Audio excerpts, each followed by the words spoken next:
Stephanie Valencia competed on the 22nd season of Redemption Island, where she finished in 14th place. Forming a tight alliance with Russell Hanch during the early Zapatero days on the season, she stuck with him to the very end when he was eliminated from the game, and sadly could not make it much further after Russell was gone and was voted out pre-jury. I spoke to Stephanie about her chances of returning for a second time around, what it was like working with Russell, her strong fan base outside of the game, and just how different she is hoping to play should she make it back for a second time around. Stephanie, welcome to Survivor Oz. Yay! Round of applause. Thanks for that opening. Yes, I like it. A lot of energy. That's great. Gotta get that energy. Gotta get that energy going, Stephanie. It's an exciting time to be a Survivor fan. How's it going? I know. It's going very well. And no, it really is an amazing time to be a Survivor fan. I love that CBS is doing this because there are so many diehard Survivor fans, and I just feel like this is their opportunity to pick the cast. So this is amazing. It's all in their hands. I've found that sort of in speaking to a lot of the candidates that even, that you're up for this chance to play for a second time. As fans yourselves, it's exciting just to see how this will turn out because there's some pretty big names on this list that have a potential to come back and play for a second time. Yes, there's huge names on there. And it's also just... Also, that they're doing a live reveal is kind of crazy. So we're all going to be together when they reveal who's going to play the next season. So it's just kind of this giant scramble, and we're all panicked and we're all pushing. We all want to play again. So it's just very nerve-wracking, and we're all doing as much as we can, talking, reaching out to our fans, and it's exciting, but it's also very scary. And this is all before we even get on the island, so think about that. Yeah, it's because usually at this stage, if you're about to go out, you're sworn to secrecy. You can't tell anyone, so that's a little bit of pressure taken off your shoulders, but you've got to fight just to get out there this time, and then the fight begins all again when you start filming. I know. So we're probably going to be extra crazy when filming starts. That's another reason why I'm so amped to see what happens, because now it's just, there's all this pressure on us. And when we get out there, we're going to do things that even we don't expect to do, or we didn't think we would do. And I just, to see the end results when it actually airs, it's going to be probably the most watched season. Yeah, it's going to be out there. Well, you want to hope so, of course. A season that you're going to win, Stephanie, you need to have it most watched. I know, but I can't even think about winning. I really can't, because all I'm thinking about is getting on. That is the first step. You can't even think about winning or who you're going to align with, because you don't know what's happening. You just have to leave it up to the fans to vote, and you have to get on first. That's most important. That's above all. That's priority. And what's fun about watching this from a fan's perspective is that we know that the fans out there and even former contestants are trying to stir the pot. I'm sure people from this season that might be on it are also trying to stir the pot. And, I mean, the game is literally afoot right now as people are scrambling not only to get you on the show, but to try and get things happening whilst you're on the show.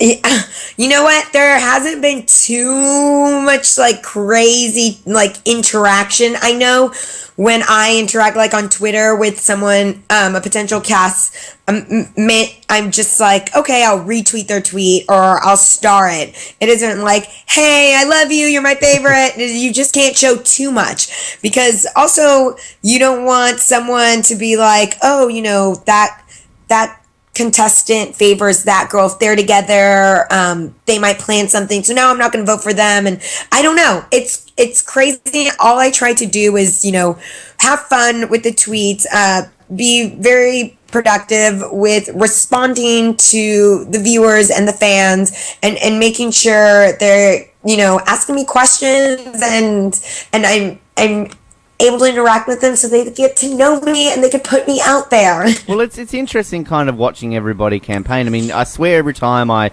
get on Facebook or I log onto Twitter, my newsfeed is filled with tweets and posts by you. You're very, very active, which I really am enjoying seeing. I mean, is that part of the campaign to make sure that you're really active so people are seeing you out there? Yes, because until the announcement was made, I've always remained, my settings for Facebook and Instagram were on private.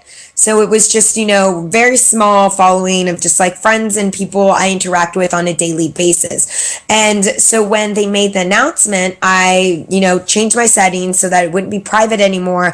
And I'm starting to build up more of a following, but because I don't have a huge Survivor following, I don't have that platform to, campaign. So now I'm doing this thing where every 2 seconds, if I get a tweet, I'm responding and sending a meme, including a picture of me.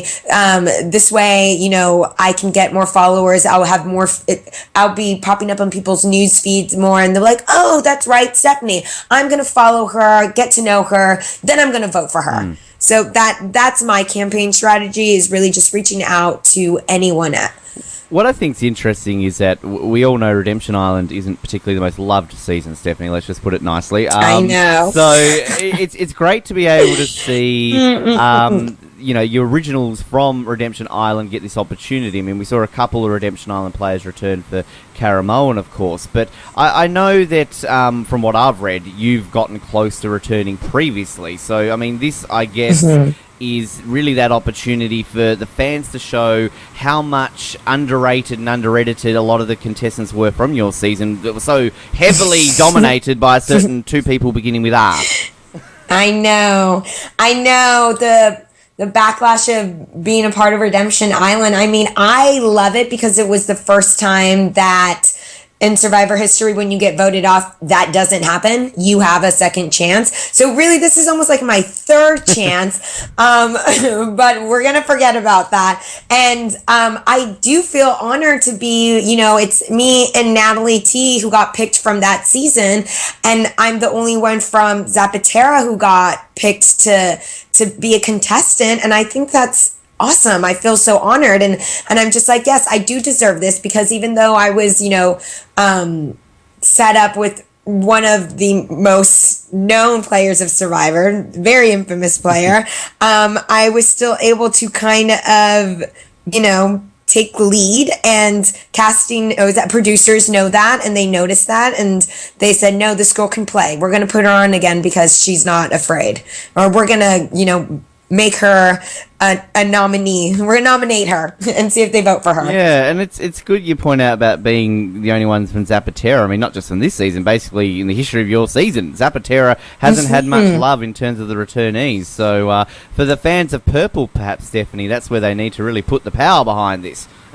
Yes, put it behind me. Let's do this. Listen, just when campaign started, they made the announcement. I'm getting fans who are messaging me through Facebook. You don't have a Twitter. You need to go on Twitter. So I'm like, okay, I'm going on Twitter. I get a Twitter account, and it's insane. It's a totally different, universe. It's every 2 seconds there's someone saying something about you. I've received 99.9% positive feedback. So it feels great to get that, but I'm still so insecure because I'm just like, no, I need to play again. So I'm just always trying to respond to everything. I work nights I'm a bartender, so I work at night, and that's when you won't see me on there. But every day I'm waking up like at 7 a.m. and I'm checking all of my mail, and I'm trying to reach out to everyone who reaches out to me. Also because I just need that support right now. When you feel like, okay, you have a chance, or you may not get on, when people tell you know what, you're a shoo-in for this, that keeps me motivated. And I really love that. And I'm loving the love. And you're also Perez Hilton approved, Stephanie. Okay, that is insane to me because first of all, I've had Perez Hilton as my my homepage when, I turn on my internet, because, it's just like a guilty pleasure. I love it. And I've seen Perez Hilton evolve evolve. Like, he used to go from like drawing inappropriate pictures, things on pictures, to now he's kind of like, he's trying to be a positive influence, but he's still gossip column. So when I saw that, I was dying because I've been following him for years. Like, I've just been on his page forever. So it was great to get that kind of endorsement. And then, of course, there's someone like, no, Perez Hilton, he's the dark side. I'm like, I don't know what you're talking about. Turns out he was on Celebrity Big Brother. So I feel completely out of the loop. But at this point, I feel like anyone who endorses me, I like, because it's always a positive thing. The point is for me, they feel like I belong on that island. So whether it's someone that someone loves or hates, they think I should be on that island. And I think that's a good thing. Yeah, I didn't even know Perez Hilton was a Survivor fan, so like I think that's cool that he's at least even spruiking the show. So it's kind of sort of interesting to see this mainstream media, I guess you would say, really pull behind it. And I guess sort of where obviously local media from where you're from, you know, are you getting a lot of the newspapers and radio stations obviously really trying to get help behind you behind the campaign? Not locally. I mean, I just have a couple of friends, but I can't recall a local magazine that's reached out to me. I've been reaching out to bloggers myself, and it's just more of a social media thing. I haven't had any, I have aside from this interview, I do a lot with I'm going to do I already did Rob's podcast. I did The Tribe. I do The Hits, that it's like this awesome radio station in Winnipeg in Canada. Nice. They love me, and I'm the only contestant they're backing. So that's great. But, I'm taking whatever I can. It's interesting, actually, you mentioned about Winnipeg in Canada. One of our Oslets, who I know has been putting some stuff out there for you, and he's actually sent in a few questions for you. Colin, he's from Winnipeg in Canada, and oh, great! I believe I saw him post something on your Facebook. I think it was a picture of Homer Simpson saying like, "Ooh, the people are voting for Stephanie on the internet now." So, is that Canada love? That's awesome. I love Canada, and you know what's crazy? I have my favorite Lucky leather jacket I got from Vancouver in Canada. I found it at a vintage store. So I feel like this connection that I'm like, yes, thank you so much. and they're really backing me. They're very supportive, and I'm just saying, when you're in this position where I am, where you don't know where you're going to be next Wednesday. I mean, I could be completely devastated and just, have a week off, just hang out by myself and be like, oh my God, I don't get to play this game, or I get to go again and I get a second chance, and then that altogether is another storm. It's completely crazy. And so just being in my position right now, when someone supports me as much as Chris from The Hits in Winnipeg has, I love it. It's great. How do you feel, I'm guessing this is a question a lot of people are asking you, Stephanie, that if you get out there for a second time, how do you feel you'll change your game up? Is there any key things really that you're looking at doing differently from the first time around? That is such a difficult question to answer. Every interview, they're like, how are you going to change your game? And I just like to keep it very simple and say, I don't want to reveal anything. I'm just going to, I'm still myself, so the viewers can expect, me not keeping my mouth closed, me being kind of that firecracker out there, that extra spice. I'm kind of annoying, I guess. But strategically, I don't like to reveal much. I'm just gonna, I'm gonna get through it all. I'm gonna do things that I've never done before, and I will hopefully make it to top 3. We like hearing that because, obviously our job is to try and get the goss out of you, Stephanie, but you've got to keep the cards close to your chest because, as I said before, the game is afoot. A great man once said that on this show. This, Mr. Tarzan on One World, the game is afoot even before it started, so well done. Yes. I had someone, before my first season started, they called me and they're like, congratulations, you're going to be on Survivor. And they said exactly this. The game starts now. And this was before I even filled out paperwork. This was before they were like, the game starts now. And so then I remember thinking that, and I wasn't really in game mode even then. And they asked me for press clothes. They're like, oh, we need clothes to take pictures. It's for press. And I sent in a bunch of cute things. And next thing you know, that's the stuff I'm wearing on the island. So they fooled me, but they told me straight up, the game starts now. So that's my fault for not listening. Now everything makes me paranoid. Anything they ask me for, I'm like, why? what are we doing? Blah, blah, blah. You know, even casting, I feel like production is, you know, playing their own game and they're testing you. So I'm always in this state of paranoia and I'm not even on the island yet. Yeah, I'm waiting for it next Wednesday night, perhaps. Jeff will announce a cast, then he's going to be standing on stage, and he's like, this game starts now, your first challenge. And, like, it's a live challenge or something like that. That would be awesome. Yes. That would be great. I don't know what they're going to do. I mean, I think having the viewers vote is such a big step for them. They've always gotten so much input from hardcore fans that this time they're just like, you know what? Like, we could just step aside and let them do it and see what they think. And if there's any complaints, we'll just be like, hey, it's your fault. Yes, I can see that happening. Jeff would say that. I could see him saying that. Jeff would say that. No, but I'm glad it's up to the fans because I don't know, there's this energy right now, you know? I love the scrambling energy. And I think that's why I also love the game of Survivor, because it is a game. And so this entire time I'm reaching out to people. I'm just like, come on, let's go. I need it. I'm constantly in competition mode. Yeah. How much of a fan were you going into Redemption Island before you went on it? I'd only watched a couple of seasons before I went on it, and during casting, they give you all the DVDs to watch. I know I didn't watch I haven't seen the full season of number 1. I remember they took it halfway through because I was doing something else, but the first one I saw was, and I feel like this was a setup, like they gave it to me on purpose now that I'm thinking about it. The first season they gave me was a season that Russell was on in Samoa. And I just thought like, wow, this is amazing. This guy's crazy. Like, and I would watch every episode and think like, did you see that? And I'd be by myself in a hotel room, just laughing out loud and being like, he's crazy. He's driving everyone nuts and he doesn't even care. So I think almost like that was the setup so that I could be kind of a fan. And then when I saw him, I'm like, whoa, this is really happening. He's not on the TV screen anymore. He's on the island and he's going to play on this season. That's crazy. Yeah. Had you seen much of Boston Rob's seasons before you went out there?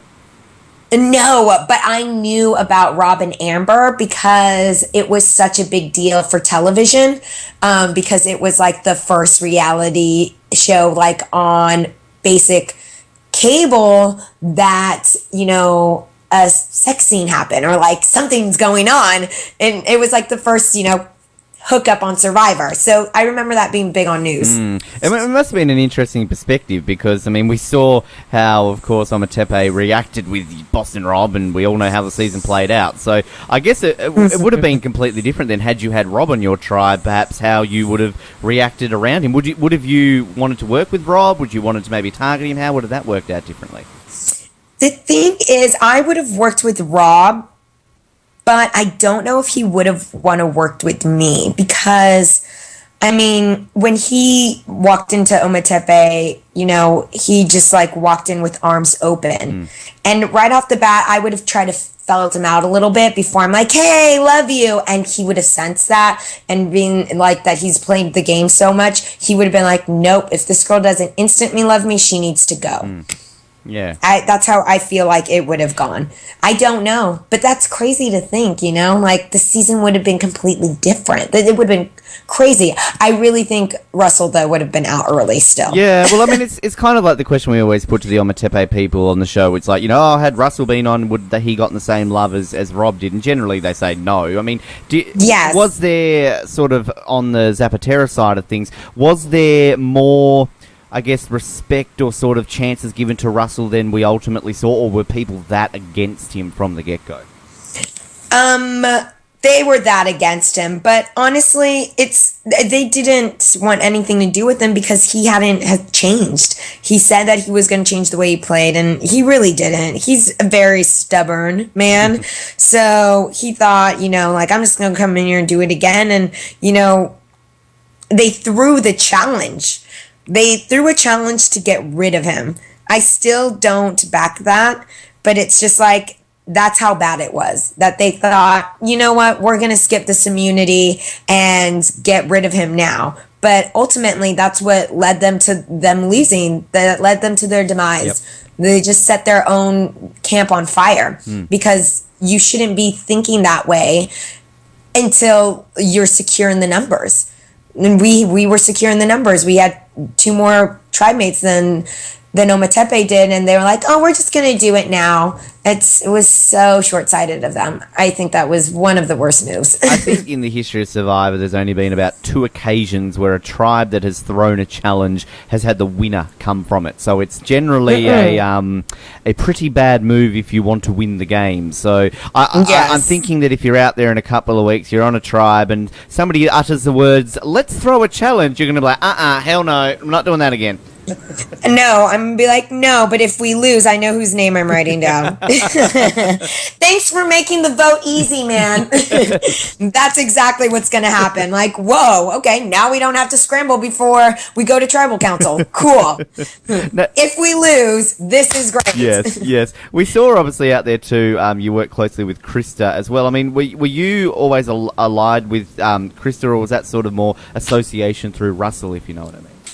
No, I was always aligned with Krista. She's such a sweet girl. I love her to death. She has a very pure heart, and she was just, we were the same age, we liked each other instantly, and it was just an automatic click.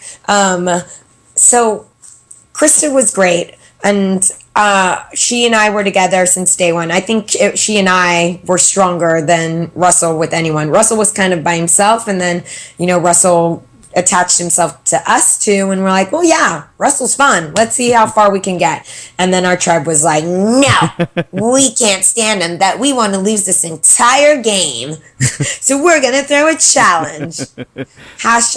#genius. Yes, indeed. Not. And then we all saw how it turned out. Rob Waltz to the win, and we all ended up hating Redemption Island. So, oh, goodness. Sorry about that, man. Yeah, that was all your fault, Stephanie. God, come on. God, why do I keep doing that? I think I saw Krista posting something out there, obviously getting behind you. I mean, how has, say, Russell and anybody else from your season been in sort of getting behind you, and also, I suppose, Natalie campaigning for you guys to return? Well, like I told you, it doesn't matter what other people's opinions are about the people who are campaigning about me. I know I got a lot of flack from, Russell had recently tweeted me once I got Twitter, and he started backing me, and I was just like, that's awesome. Thank you so much. And people were mad at that. They're like, what? You shouldn't have anything to do with Russell. I'm like, listen, he's just saying I'm an awesome player. Like, take your crazy pants off for a while, people, and just listen to what he has to say in regards to me being a player. And I do need all the support I can get. That doesn't mean Russell has anything to do with any of the decisions I've made. He's never had. Even when I was on the island with him, they were my decisions that were being done. Before Russell got voted off, it was my idea to try to split the votes and get Julie to come with us. It was, it was my idea to make a fake idol. That was me taking initiative and taking control, even with Russell there. So I don't understand where people get this whole like, oh, he's gonna control you, or you shouldn't have anything to do with him. I'm like, okay, that's great, but he does recognize that I can play this game. Yeah. So just listen to those specific points, and hopefully you understand that I would make a great addition to playing in this season. There's a large corner of the internet who is so anti-Russell, it doesn't matter if Russell was to tweet out tomorrow that he cured cancer, they would still find some way of hating him for it. So it's very. I mean, I get that. Yeah, I'm a huge Russell fan, and we've been in situations where we've posted in places, and we've literally tried to sort of start a genuine debate about Russell and his time on Survivor, but people just don't want to hear it. They hear the word Russell and straight away, oh, fucking Russell, oh! It's like get off my lawn. They just don't care. Yeah, I get that.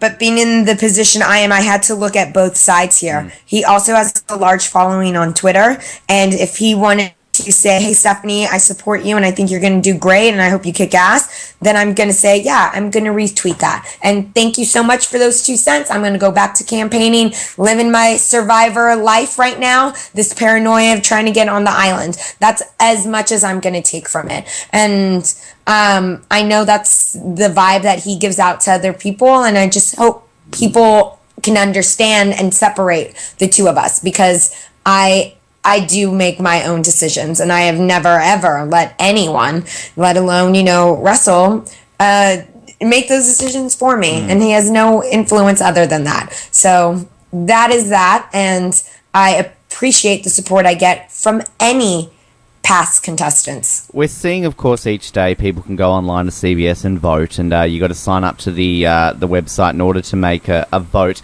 Have you, Stephanie, made a few different accounts with a few different email addresses to do a couple of votes a day? Listen, this is how crazy I feel. This is how busy I am with social media. Sometimes I'm like telling people to vote and writing people messages, and it's like 11:50 at night, and I'm just like, holy hell, did I vote today? So to make a fake account to vote multiple times myself isn't happening, but don't think that I have not recommended that to several of my friends, because I have. I'm voting right now, actually. I should just say I haven't voted today, so thanks for reminding me too. So see, and I swear, after I set out a reminder of, hey guys, vote today, I move on to like my inbox and my messages and my Facebook, and I'm there for like 35 minutes, and I freaking completely forget to vote until I swear, yesterday I think I voted 3 minutes before midnight, and then I voted 10 minutes after midnight. So I'm like, good, got it done. 2 days and 5 minutes done. It's and it's I've actually I think there was one day where I sort of have it open on my computer all the time, so I remind myself when I'm flicking through what's open. And I think there was a day where I'm like, shit, haven't voted. But yes. I know for one of our Oslets, he said he created about 10 different accounts, so we can do at least 10 votes a day. So look, I love that. I love that. You know why? Because there's not really any rules to this. There's nothing can be done. That's it. It's kind of the viewers' chance to be a little bit sneaky themselves. It's kind of like, they have a huge hand in this game now. They actually do. So if they have to be sneaky like that, that's, a pat on the back to you guys. Damn straight. Fist bump. Damn straight. Exactly. It's like Survivor. It sometimes pays to be sneaky. So yes, got to get it. Do what you have to do to get what you want. Make your 10,000 accounts to see the cast members you want to see out on that island. This is your season. You're in charge of it. I'd love to see someone make 10,000 accounts, Stephanie. That would take a lot of effort. You know what? They have until Wednesday. Yeah. So get to it. Get some caffeine. Yeah. we need to start. If we had the money, Stephanie, we'd employ people to all they need to do is sit down on a computer all day and vote. There you go. Yes, vote. That's perfect. I mean, I will back that for you. I will retweet that. Good. All right. Well, any sponsors listening out there want to shoot us a couple of $1,000 or $1 million? We'll do it. So there you go. Perez Hilton, I'm sure he's got money. He wants you on the show. He can sponsor us. Yay! I love it. Survivor sponsored by PerezHilton.com. It's kind of got a nice ring to it. I guess, I'm asking this question, everybody, and again, you don't have to answer names because we don't expect you to answer names, but when you look at the players that you're up against, do you see some players that you'd like to work with, that you'd like to avoid with, and sort of already thinking how you might deal with them out there? You know what? What I think is like, what contestants...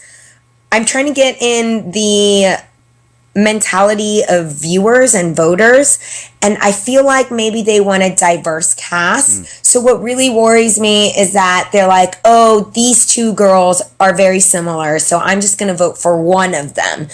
That's the only thing I think about when I look at our cast. Like, I don't care who I play with. I'm like, I just want to play with anyone. I just want to play at this point. And what I worry about is like viewers are like, oh, they're too similar, so I'm not going to vote for them. I'm like, listen, if you throw a bunch of crazy girls together, guess what you're going to get? A freaking amazing season where you cannot stop watching because it's just going to be insanity everywhere. So, I mean, I see the positives of having someone who's just like a firecracker like me. I'm like, you know what the positive thing is? That there's 2 firecrackers now. I mean, who only likes 1 firecracker? When I go, buy firecrackers 4th of July, I buy a ton of them. So I think the crazier the better. And with the guys, I'm always just like, okay, they're cool. I wouldn't mind playing with some of the good-looking ones. I've got a question in our final 5 that you might answer one of them, and that I don't know yet. We'll have to wait and see. But it's kind of interesting too with this season still airing, of course, with Worlds Apart. We've got a week left. You'll get to see how it all ends the same time we do, of course. But I know, particularly with say Mike and Carolyn, who are on the ballot and they're still in the game. I know. How is it watching their game? That's crazy. I love it. Yesterday's challenge was amazing. The suspense, I was yelling at the TV the entire time. That's why my voice is extra raspy today. I mean, just watching it, I didn't like it, but I was very happy that, Mike got the immunity idol, and I was so ecstatic that Carolyn was like, oh, by the way, I have this hidden immunity idol. So yesterday's episode was great. I don't know who's going to make it to top, 3, who's going to get the vote. I don't know what's going to happen. So, 2 of them may be able to play with us. I don't know. I like Mike. Mike is cool. I've got a feeling that one of them is going to win it and the other one will be on the season. That's my perspective how it's going to happen. That's your perspective? Yeah. That would be great. It's win-win really for either of them because it is. One of them's probably going to win, and if they don't win, I think they're both going to be on the season anyway, no doubt. So it's. I mean, I think both of them are very got a good week ahead of them. Let's just say that. Yeah.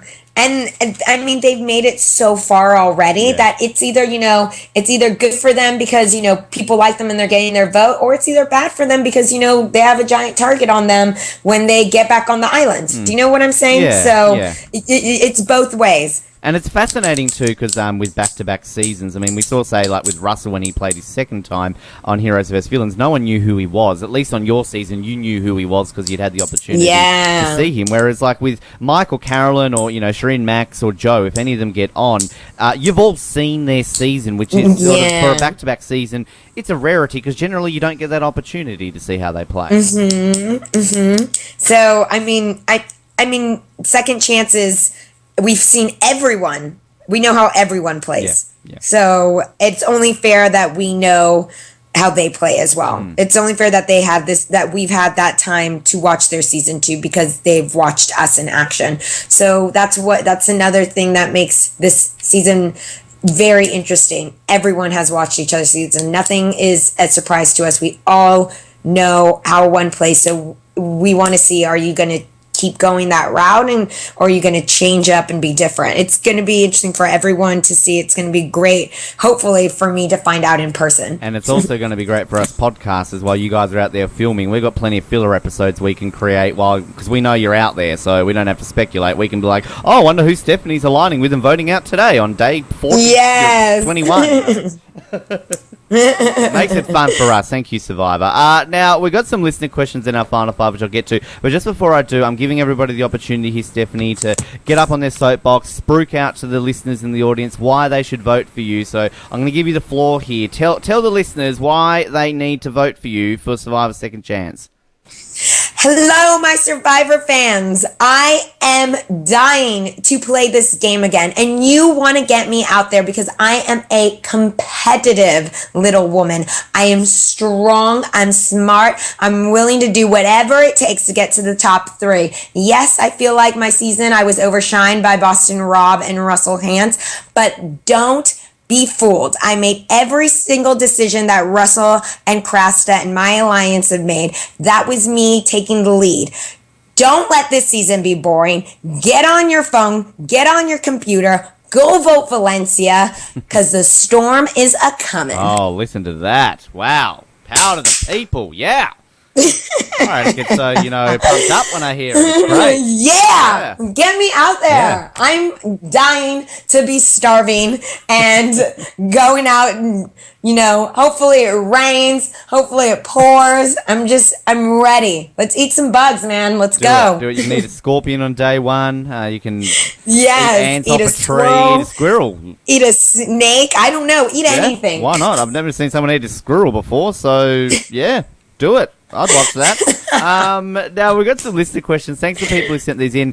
Got a couple here that said, Colin, he sent in a few. He loves you to bits, Stephanie. So, got a couple here. Now, his first one, did you ever find out if Rob believed that you were willing to flip had you made the merge?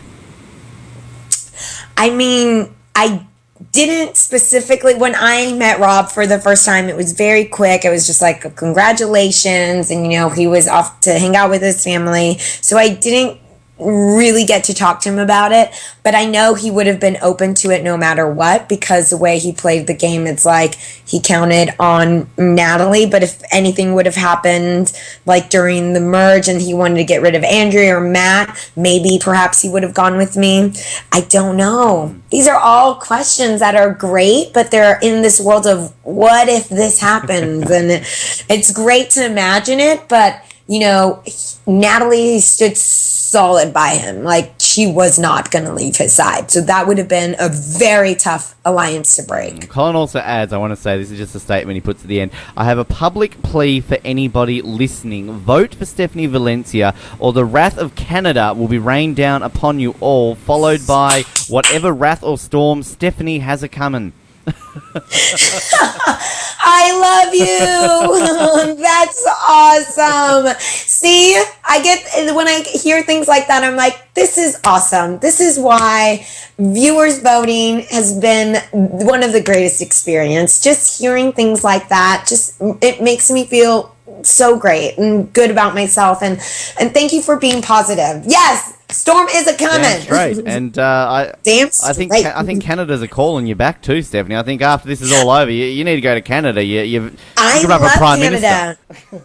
I used to go to Vancouver like 3 times a year with my other job. If you go through all my Instagram pictures, I have tons of pictures of me in Vancouver, like once every 4 months. Wow, there you go. I kid you not. I'm hoping to go there next year, actually. My best friend moved there, so I've never been to Toronto, but not Vancouver, so...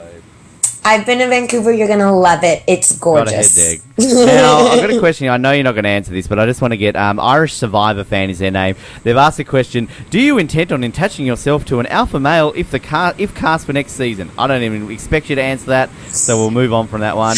Oh, Lord. Thanks for your question. Vote Valencia. Yeah, good answer. Good answer. The last one I got here... Willie LeSean asks, what was it like at Redemption Island, and did you think you stood any chance against Matt Elrod? I definitely feel like I stood a chance against Matt. He was tired. When I got on there, I was so pumped that I was the only one who annoyed him.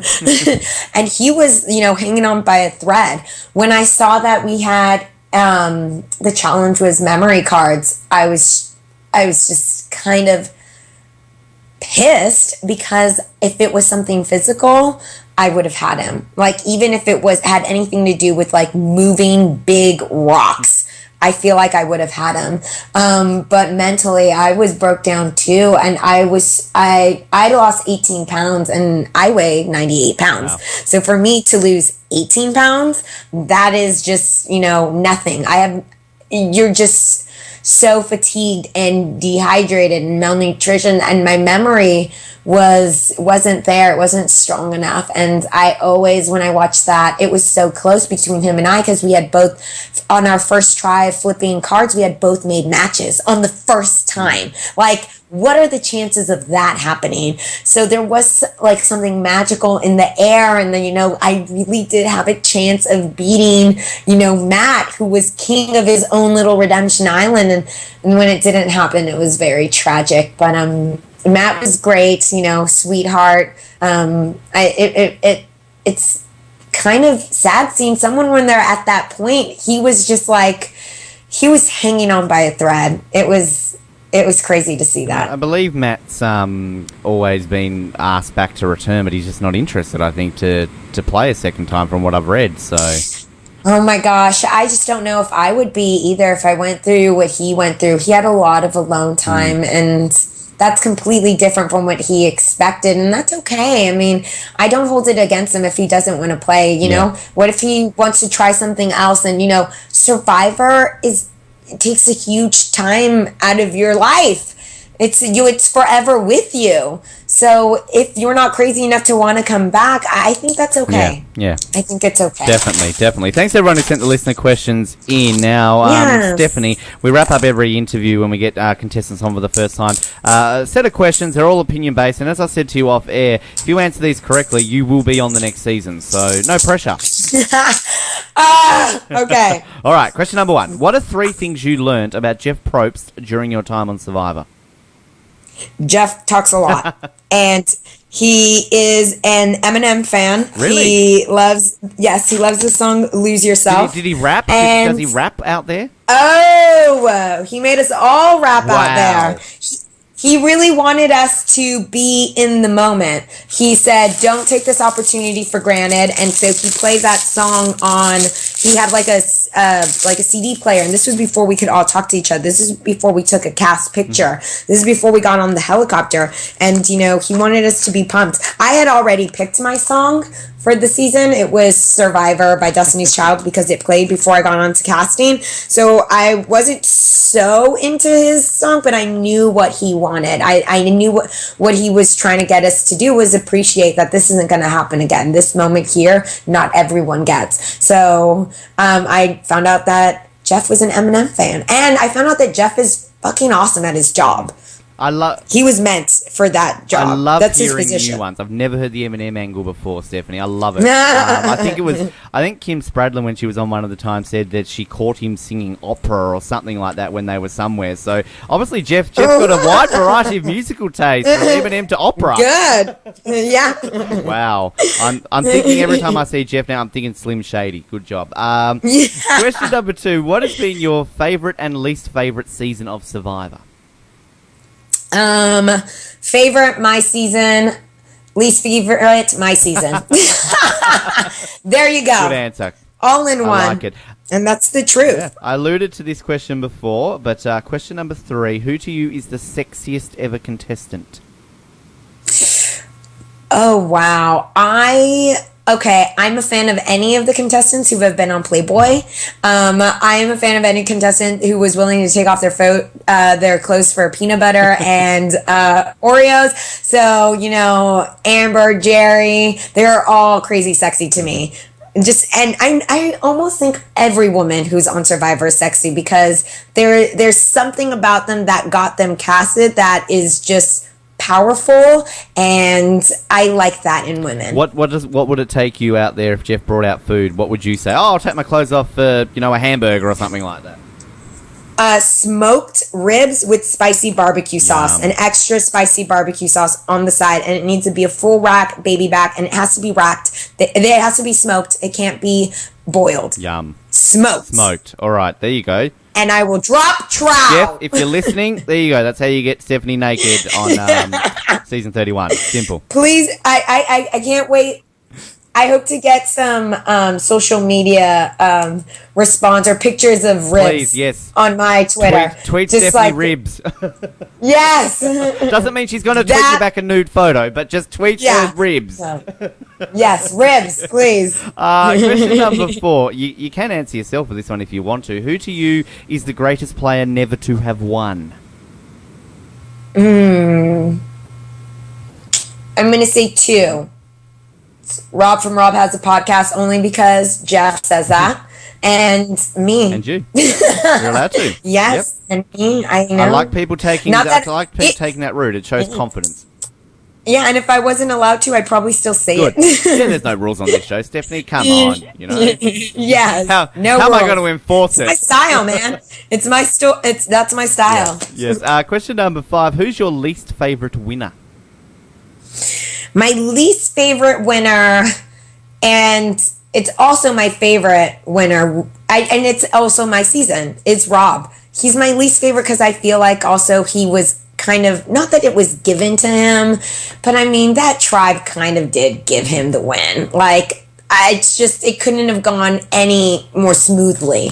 Like, so I love him because he took advantage of that, and that's what he should do, is take advantage of when you're handed, this opportunity. But also, like, damn, I would have loved to seen more struggle. I would have loved to see him maybe at the bottom and then go up to the top. I feel he was, even though he was paranoid the entire time, everyone's paranoid the entire time, I feel like he was on top of it the entire time. Yeah. And yeah. Good answer. Yeah. I like it. Final question. Thank you. Who to you is the greatest ever player of Survivor and why? The greatest ever, Richard Hatch, because he was the first one and he was the first winner and he was brutal and he saw what this game, he saw what he could do in the game and he did it. When everyone after that has seen, has kind of had a hint to what the game is like and what to expect, where anyone in the first Survivor didn't know what they signed up for. So for you to have been the winner the very first time, you have to be the greatest player. And you could be playing up against the person he beat. Who knows? I know. Yes. This season is great. Yes, very much so. Great. I feel like a 10-year-old girl who doesn't know any other word but great. And she's like, everything's great. Great. Because it is. It's amazing. It's balls out wild. Now I think you should put out on Twitter a video of you just saying great for 60 seconds about how great it is. Yes. And see if anyone understands it. They'll be like, this girl is insane. Like, yeah, she's posted up some weird memes, but this is crazy. Go on. I dare you, Stephanie. Yes. I dare you. Okay. Good. Okay. All right. Simple. All right, Stephanie, I have to say thank you very much. It's been a huge pleasure getting you on the show. We are really hoping that you get back on it. This time next week, you'll be out there filming, ready to go. And look, we then hope to get you back on the show in a couple of months' time to talk about your win on season 31. Oh, I know. I can't wait. The suspense is killing me. Get me on that island, guys. Vote Valencia. Let's do this. And there we go. Stephanie Valencia. A lot of fun. Knew it was going to be a lot of fun. And Colin's listening to this right now with a big smile across his face. All of Canada is too. The love from Canada. Amazing. So, Canada, if you're listening, and the rest of the world, vote for Stephanie. So she can get back on there season 31. Plenty more second chance interviews coming your way, and we're very much looking forward to bringing those to you as well. And our Worlds Apart coverage still continuing again. We've got one more week to go. Our autopsy for this week is up. Cass is joining us for a recap, which will double up as her second chance interview as well. So stay tuned for that, and keep your eyes peeled and ears peeled to Survivor Oz. In the meantime, my name is Ben, the Tribe has spoken. Thanks for listening to Survivor Oz, and we'll speak to you next time on The Trains.